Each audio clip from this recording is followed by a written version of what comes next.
Karyn Bryant for MMA H.E.A.T. I'm here with Tito Ortiz, a man who defended his UFC title 5 times, which is no small feat. And he'll be taking on Little Nog at UFC 140 in just a little bit over 1 week. And Tito, I do want to know how you're feeling. This has been really quite a year for you.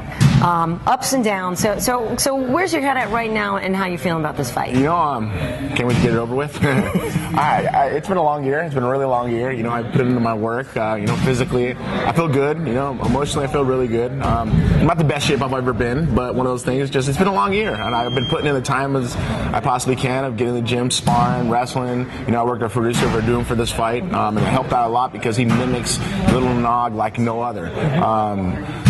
I'm not afraid to go to the ground. I'm not afraid to stand. My wrestling will be a little bit superior, but I'm expecting a very, very tough fight from Little Nog because, you know, he's one of the best. Right. No, and he's coming off some losses. He's trying to prove a point.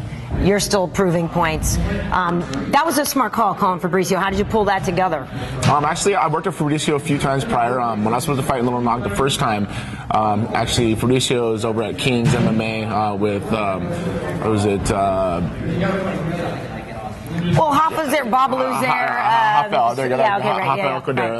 And Hoffa Cordero helped me out a little bit before the first time I was supposed to fight Little Nog. But then I ended up getting 22 stitches and a really bad concussion, so I had to pull out of the fight. They ended up fighting Little Bader, Brian Bader, and Little Nog was someone that I knew that me and him would be competing against each other. Yeah. And Fabricio was a guy who mimics everything. I mean, his ground is great. His stand-up, you know, the jab, overhand right, exactly how Little Nog does. And when we're sparring, he's mimicking them very good. And, you know, I think I put the right tools together working with Jason Perillo about making this happen. Very nice. And it is an interesting card in that you've got both Nogueira brothers on there, and yours goes first, right? So any kind of message you want to help send that night to the brothers? You know, I don't think it's no message at all either, brother. I think they're both great athletes. Yeah. You know, Minotauro's former heavyweight world champion, his little brother Little Nog. I bet they're both the best guys out of Brazil. I've looked up to them for a long time. I mean, back I remember in '99 when I did the Abu Dhabi, and taking a picture of them on one of the Prince's boats, and they're kind of standoffish towards me. And I've respected them hugely. Like I said, I think Little Nog brings a lot to the table. He's very, very dangerous on the ground. His boxing's very dangerous, and he stays aggressive. So I just got to continue my game that I've been putting in the gym and push forward and get my win. Mm-hmm. Obviously, you had a great fight against Ryan, and then you took the fight with Rashad on shorter notice, and it didn't go your way. Although that was a close fight. I mean, you had that guillotine. I mean, you were. I was just watching it last night. I was just watching it last night. It was. I made a little mistake, and I corrected mistakes actually working with Fabricio of not letting my legs be open, closing the half guard, trying to close full guard. Right. Little corrections I did to help my guillotine a little bit more. But like I said, Rashad, he trained 14 months for it, and Rashad was a better fighter that night. You know, I looked at it and I said the better man, and I don't know about that, but I'd say he was a better fighter that night. And you know, he broke his hand on my head. Mm-hmm. It shows that I have a very hard head. Of course, people, all you guys at home, always say I have a big head, and yes, I do. Of course. My mother said I have a big head because I'm smart. That's right. I guess that's why I've got as far as I have, still being a fighter. But, you know, breaking his hand, you know, he has to step out of title contentions, and that's why, you know, Machida's stepping up and competing against Johnny Bones Jones. And Johnny Bones Jones is the most talented, I think, light heavyweight I've ever seen. You know, back when I used to defend my titles, I think he's a lot more technical than I was. But, you know, I guess there's all the time and place for us champions. And hopefully he can beat well, not hopefully. Hopefully, but let's see. Generous of you. Yeah, no. I like Johnny. I think Johnny's a good guy. He's a really good guy. I've actually partied one time with him in Vegas, and he's a really nice cat, down to earth. But he has a chance to defend the title more than I can. So I guess all the pressure's on him. I know. Well, I agree. And you know, the interesting thing about John is, though, that the longer he fights, the more people can figure him out a little bit. You know, because he came out blazing, and then Rampage took him a little deeper and stuff. And so now I'm like, I wonder if people are going to start to figure that out and figure out how to beat him. But he's so good that it's not like he's just sitting back and not improving in the meantime, too. You know, I mean, it's crazy. Well, I think the biggest thing is length. You know, he's a really tall guy. I think he's 6'5", 205. His reach is just like I think like 40 or 86 inches or something crazy like that. His wrestling skills, a Division I wrestler or Division II wrestler, but Division I skills. His Muay Thai is ridiculous. His Jiu-Jitsu game's good, where he's not gonna get submitted. but I know he's been hit once during his fights, and he said he didn't like it. He didn't like it. So let's see if he can actually get pounded a little by somebody. And I don't know if Machida could be that guy to do it. You know, Machida hasn't really been an aggressive fighter. He's always been a center of defensive fighter. But Johnny is very long and very, very dangerous. And it's a great card, though. You know, I think UFC 140. You know, I'm under the undercard, but it is what it is. You know, I watched the commercials for it. My name's not mentioned at all, but I don't care. I'm here to fight. Well, right, and I've said this before, because you know that you're putting butts in the seats. Yes. Everybody knows it, and that's the thing. You know, you joke that people like to make fun of your head or make fun of this or make fun of that, but at the end of the day, they're talking about you and they're gonna watch you. I'm sorry, nobody sits back and goes, there's Tito. Oh, there's a Tito fight? No thanks. I mean, it doesn't happen. No, it doesn't happen. And it's funny because, you know, I watch ESPN, I watch everyone else, and they're all asking me questions, and they're not asking anybody else any questions. Exactly. But I'm not promoted to the UFC as me making the money, and it's cool. I can read between the lines, and I'm here to fight. I get paid. I'm cool. I put my heart and soul. I entertain each and every one of the fans that go out there, and they know what I put in my fights. And I'm there to entertain. I'm there to fight, and you know, I'm a fan fighder. Right. And you're looking to bring back the Gravedigger. I would love to again. That would be nice. It was, you know, seeing it against Ryan. It was, you could literally see like the joy radiating out of you. Like it was an emotional thing. I know I did the Ultimate Fighter that week that I was there, and those guys begged me, please, come on, Tito, please do. I was like, no, you guys gotta wait until I beat Ryan. When I beat Ryan, I'll do it.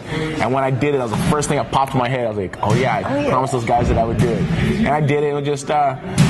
It's the showmanship to me, man. And that's not to be disrespectful to the guys I'm competing against. It's just to show the fans that, you know, with the hard work and dedication, you can achieve anything in this life. And that's when I changed my name over to, you know, the People's Champ, of showing through, you know, lower back surgery, L4-5, S1 fuse, C6, C7 in my neck fuse, ACL replacement in my knee replaced. The challenging things I've gone through in my relationships that's under a microscope and everybody gets to watch. All the time, man. A lot of people would quit. A lot of people would walk away and saying this would be enough for me. They'd end up having some type of problems, but I've kept my nose straight and just keep working hard, you know. Even when the UFC was against me and Dana was against me and just saying things to bash me and stuff, and I've grown up a lot. And I think it's just one of those opportunities now that I'm showing, you know, America or the world in general who watches MMA that you can get through anything in life as long as you stay positive and focused and just work forward. And to what do you attribute that ability to stay with it and to stay? Because, you know, some people have faith, some people, you know, I don't know, whatever, meditate, do this or that, but have somewhere to channel it or something to help them with it. So to what do you attribute that? You know, I attribute to actually three big things. You know, number one, my family, of course. Number two, my kids, you know, my boys, you know, Jesse, Journey, and Jacob. You know, I want to give them everything my father never gave to me. You know, and number three, I think one of the biggest, and I have since day one, of promoting this MMA game is my fans. Yeah. You know, so many fans believe in me. So many fans go, "You're an inspiration in my life." You know, and I looked at the awards, and you know, I didn't get comeback fighter of the year, and but Chicago, that was a pretty sweet case. I mean, it's different though. Great comeback. It was a single comeback versus a career comeback. Right. Yeah, and it was cool. I mean, I have no jealousy towards it. You know, it was an awesome job of Congo. He did come back and getting dropped and coming back. You know, the submission, that twister was amazing too. Yeah. But you know, I guess you got to look at the year and they're not looking at my career. And it is what it is. My fans see what I've gone through. No other fighters had back surgery, neck surgery, ACL replacement, and come back and still won against the top guys in the world. And I'm very thankful. I think God has blessed me. I'm not a religious person. I mean, don't get me wrong. People think I say God all the time, but there is a higher source that I look up to for when I am challenged. You know, I can look to my family to help me, but you know, there's a time when I lay my head to bed and I go, you know, God help me through this, and He does. He helps me a lot of times, and I think it's just having something to believe in. Besides just thinking this world in general, the people that can help you, and the only person that can help you is yourself. And I figured out to happen. But there were, I'm sure, some dark days, some low days, when you're in pain, and when you can't fight, when it's not working, when stuff's not going right, you know, with your relationship. I'm sure there was some dark times. There was some of the darkest times of my whole life. You know, back when things I was going through with Jenna, and I got suspicious of arrested, and they let me go. I knew the truth finally would come out. That was probably the lowest time of my life, just because I'm not that person. People got to understand that. You know, I've never laid a hand on a woman ever, and I never have, never will. I have too much respect and value for myself, and all my true friends and family know that. And you know, I was just trying to defend for my family, and it was what it was. And you know, I've got past and beyond that. I'm very thankful for Jenna. You know, standing up for a woman now. She's changed her whole life, and I'm thankful. You know, I had to step away and let her figure it out herself, and she did. And I'm very thankful to have a positive, strong woman as she is. And we don't have family. Our family is us. Yeah. And that's what it comes down to. Yeah, I got my brothers, you know, Marty, Jim, and Mike, and my mom, who love me a lot. But you know, at the end of the day, when I go to bed, I'm Jenna I'm laying next to, and we got to start our family for our boys. And that's what it comes down to. And there's those little times, like I said, there's little times you have in your life. And when I brush my teeth at night before I go to bed, I look at myself. There's no one behind me. There's no fans behind me. There's no family behind me. It's just me, myself. And I got to look in the mirror knowing that, you know, am I going to do something to better myself today? Am I going to help somebody better themselves today? And I think the tough trials and tribulations I've been through in my life, people go, well, maybe Tito is normal. Tito is an average guy like the rest of us. And I am, you know, and I'm human, and people understand that we all have something in common. You know, the trials and things that I've gone through life. A lot of kids have gone through the same things, and they don't feel like they have the same self-worth. And I want to show them that you can get through it, and that's what it comes down to. Well, you are just like us, but by the same token, Tito, I'm not going to you're crazy. I mean, you're crazy for what you do for a living, for doing it this long, and I mean it in a good way, though. Do you know what I mean? Like the fact that you didn't just say at one point, you know what, I got a pretty good name, I could just sit back and cash in and just run some gyms. You know, I don't need to fight anymore. I could just go around and go on the lecture circuit and sign autographs. Like the fact that you came back after all of that and weren't done, I find pretty amazing. You know, I like I say, I go back, and I'm not a religious person. I go back as a challenge from God. It was a challenge to show what type of personality, what type of character I really, really have. I came from nothing. I have nothing to fall back on. I don't have rich parents. I never had a silver spoon in my mouth. I came from, my parents were drug addicts, that my mother got sober. I don't talk to my father anymore, where I was out on my own at the age of 18, and I had zero. I had a kid, and I was like, I want my kid to have a father. I want my kid to be fortunate to have money, go to private school. Then I had 2 more kids, and I was like, I want them to have the same thing as my son Jacob does. And that's why I work so hard to make that happen. And people say crazy. I'm not crazy. I'm just a hard worker. I'm Mexican, so I think us Mexicans work a little harder than others. There you go. You know, Viva la raza, huh? No, it's true. I mean, you look and when do you ever see a Mexican begging for money? Not often. You're right. Never. No, they're hustling. They're selling the flowers by the side of the road instead, or something like that. Right. Fruit. You'll never see that. And like I say, the truth always means the most when it's the truth. People don't like to hear the truth sometimes, and it is. And you know, I got my balls busted one time in LA. Some black guy came up to me and asked me for some money, and I said no. And TMZ was there, and I was like, what makes a difference that you literally can't get a job? Why? You couldn't tell me. It's called laziness. Because he wasn't trying, exactly. No, I was in Vegas for the MMA Awards. That guy came up to me and asked me, he goes, hey man, can I get a couple bucks so I can get some food? I go, what are you hungry for? He goes, oh no, just a couple bucks is cool. I go, are you hungry? He goes, yeah. I go, I'll buy you a couple hot dogs. No, man. No, I'm cool. He goes, I'm not that hungry. I go, well, I guess you're not that hungry. He goes, all right then. I'll buy a couple hot dogs. Right. I'm cool with doing that. And then it's just those factors that people think that if you can beg for money all the time, that'll always come like that. I came from nothing, and I've never begged for anything. I never asked anybody for anything. I've always worked to get to that point. And when I look back, I don't want to owe somebody something. My whole life I never want to owe anybody anything. And I look at it now that the hard work and dedication you put it into, that's what it comes down to. It does. It really, really does. Well, speaking of the Mexican country, and I said race before, and I was like, Mexico's not a race, but there are. Anyway, my point being that talking to Kane before his fight, talking about Mexico, talking about the growth of MMA, have you been there? Have you seen the growth of it? And how do they perceive you? And what do you feel in terms of obligation to them? You know, from my father's side, Ortiz, of course, my grandmother, and all of her family from Mexico City. And we're chilangos, as they say. Back in 2003, when I was the champ, I went down to Mexico City, and I was on tour with Limp Bizkit. And I went to the Mayans, the ruins, the city of God, city of sun, and the moon, and I started getting a little heritage to it, and I was like, this is pretty freaking cool, man. I like this. I started looking into it. I started looking at my background, where my family came from, and I was like, is that why I work so hard? Is that why when I fight with my heart and soul?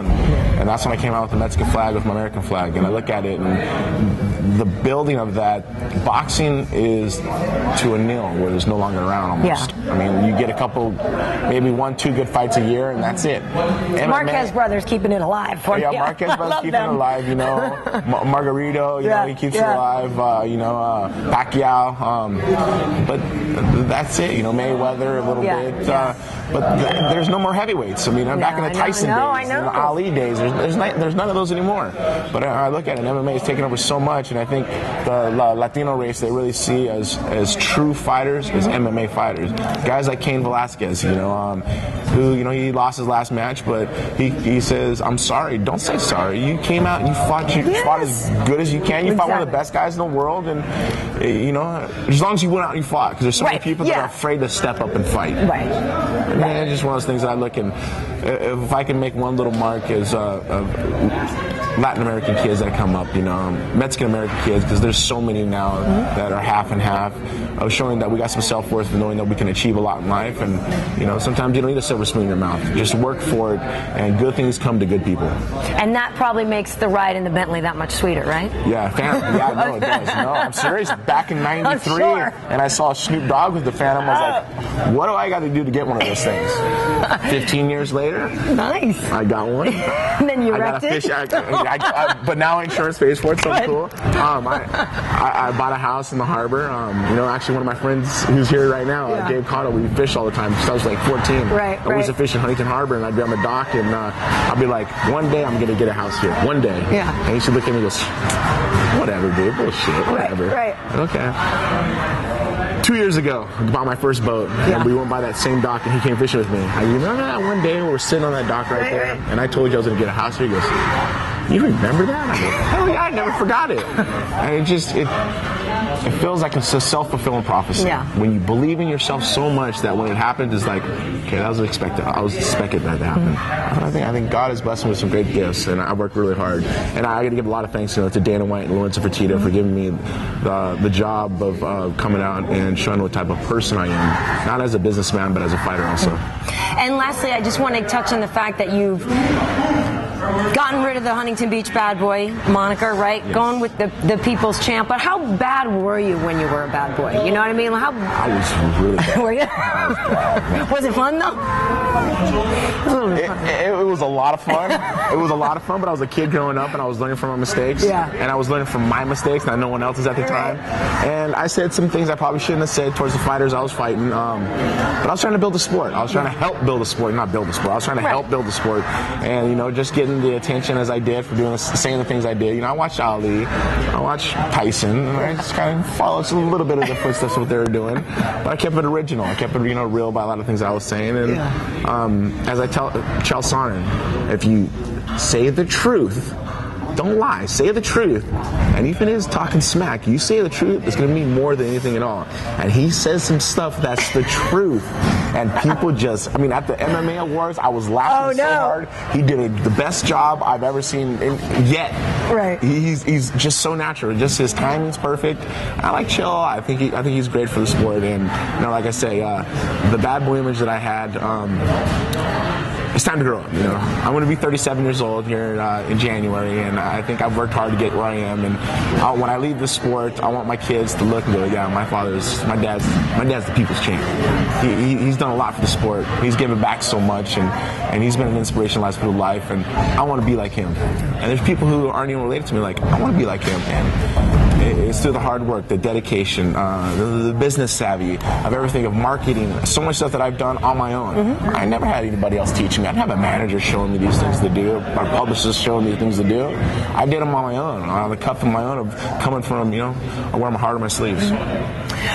Well, it's exciting to watch you whenever and whatever you're doing. Not that you were great on The Apprentice, even. We were rooting for you on there, and that was good stuff. But I'm really looking forward to this, and I know this would be, you'd have 3 fights left after Little Nog, or 2? One more fight. Oh, just one? One more. I thought with Ryan, after Ryan, you signed for 4 more, right? No, I had 3. No, I had a 6-fight deal. Oh, okay. And then I fought 2, and then I fought, actually I fought 3, then I fought Ryan. Right. That was 4. Okay, and then Rashad.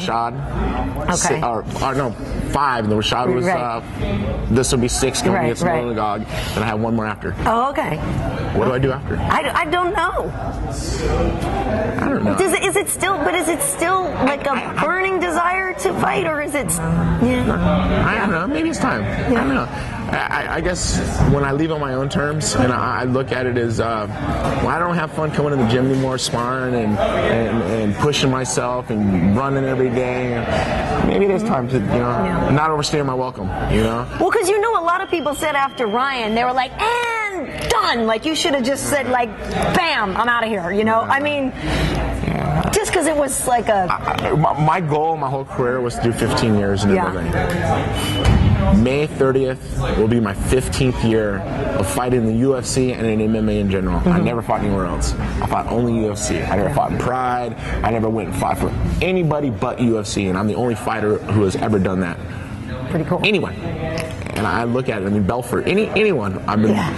Belfort's fought longer than I have in UFC, but not competing in UFC. I think I'll have, this will be fight number 26 for me, I think. 25, 26. So I'll have 27 and walk away. And I think I'm done. I'm done good. And I don't know.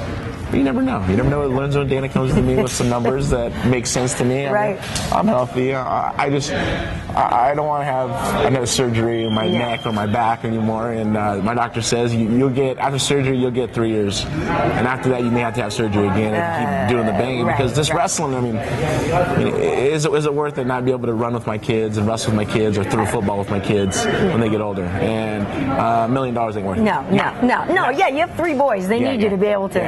I want Dad who says, "Oh, I can't get up right now, son. I'm not feeling good." Come on, Dad, let's go play. I want that. And, like I said, I want to be there and be the father my dad never was. Well, I have a lot of respect for you, Tito. Thank you. I think you're doing a great job, and I think you mean what you say.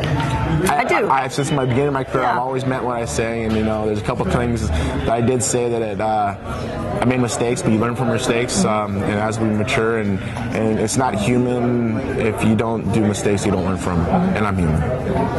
All right. Well, we're going to see you next week throwing down with Little Nog. I'm excited. I'm excited too. I can't wait. I can't wait to go to Canada. Going to Toronto. I talked to Showdown Joe, and he goes, "Tito, it's nothing like you've ever experienced. It is the craziest thing in Toronto." So I'm excited to go to Toronto. Yeah, I have a lot of fans, and people understand. I started my MMA company, Punishment Athletics, in '99, and U.S. has been my #1 seller. Over the last 5 years, Canada is our #1 seller. Nice. It's crazy. It trips me out. America is supposed to be like my back, my peoples, and all of a sudden it's like all Canadians. They just, I don't know. I think that they love to watch MMA fights, and they're huge MMA fans there. So I can't wait to go to Toronto. Yeah, I was there for 129, and it was ridiculous. It was ridiculous. Right. When we walked out to the thing, you're like, "Are you kidding me?" And it just was. It was, I know people overuse the word epic, but it really was. And so I know they are great fans of the sport, for sure. Well, have fun. I can't wait. I'm excited. I used to be cold. It's like 2 degrees or something like that. It's cold. I'll make sure I get some extra Punishment warmer stuff. Some new jackets that people won't see on punishment.com. But I'll bring something that's going to be cool. Nice, awesome. Well, thanks for talking with me and taking the time. Awesome. I appreciate it. Perfect. Tito Ortiz, MMA Heat.